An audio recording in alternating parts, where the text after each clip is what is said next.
So, continuing on with my journey, I figured I would tell where I started or how this whole thing started. I was diagnosed with spondylolisthesis when I was 16. I was an avid runner, dancer, very active person. I got bounced around to different doctors because I started feeling pain in my hips, but we had no idea why because there was no obvious reason. And after going to a couple of doctors, I eventually ended up with a neurosurgeon who had me do more imaging of my back. We got an MRI, and that's when he pointed out the break at between L5 and S1, and where the slip was, and a little bit of degeneration of the disc. And there it was, the cause of the pain. I did PT after that, and it was okay. I had done PT before I even had the diagnosis, which is a terrible idea. Don't do, treatment things without knowing what your issue is, because you can end up hurting yourself more, which is precisely what happened to me. I did the PT, and then after that, I didn't really get into more options of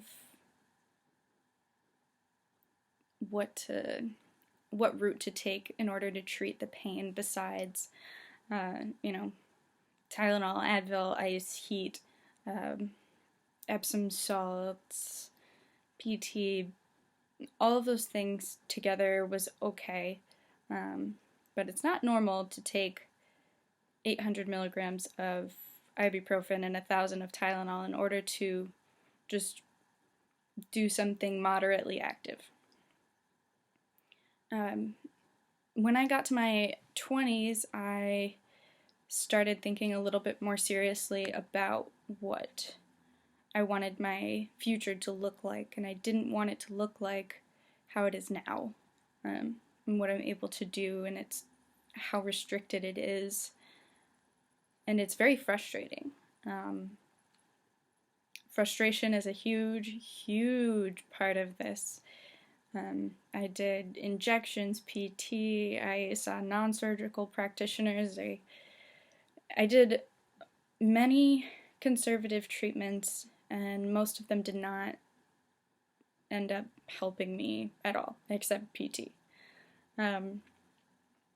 So when I got to my 20s, I started consulting and looking for opinions on surgery because I wanted to have something that might give me the chance to get closer to where I want to be. Because I didn't know what I was going to look like when I'm 60, 70, hopefully 80 years old. So I finally ended up with a third surgeon. The third person, he made me feel very heard and validated. Whereas talking to other people, because it's not, people in general, because the condition and the pain is not apparent when you initially are talking to me or know me, I probably am having a good day, and when I have a bad day, most people don't see that. So it's invisible to them, so therefore it's hard for them to admit or accept that it's real and enough to warrant something like surgery. So I chose the third opinion that I had to be my surgeon. He gave me so many chances to consider other options and gave me many choices, but also told me that surgery was a reasonable choice. It was something that would allow me to create change in my own life. And of course it's a risk. It could go bad, it could not, it could be great, or it could be the same or worse. I have no idea. But my chances of getting better are higher than the other two.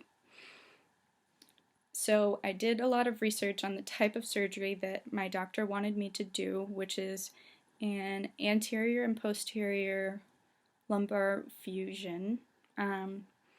So they're going to go through my stomach and through my back, which is a little bit freaky to me. So I did a literature review on the surgery and studies that had covered it. I looked at a lot of review articles so that I could hit many different sources in a shorter period of time. And they are all within the last 20 years or so. And that information gave me the statistical knowledge and comfort that this is a real thing that has been shown to be successful for people like me. Young folks who are athletes, who are otherwise healthy, and I have some pretty good chances of getting where I want to be. So I made my decision that day. I signed the consent paperwork, and that was the decision. And then I got a binder full of all of these directions, and there's a lot to do before the surgery, and it feels like it's coming up really fast, and it will be here soon. And I don't know who's going to be with me, but whoever it is, it's going to be good even if people can't come or make it. It's a 4-hour-long surgery, so I'm not expecting people to sit around. But I'm terrified, having stress dreams about it, but it's still where I think I should be, and it was a really difficult decision to make, especially with pressure from family and other people and different opinions about it.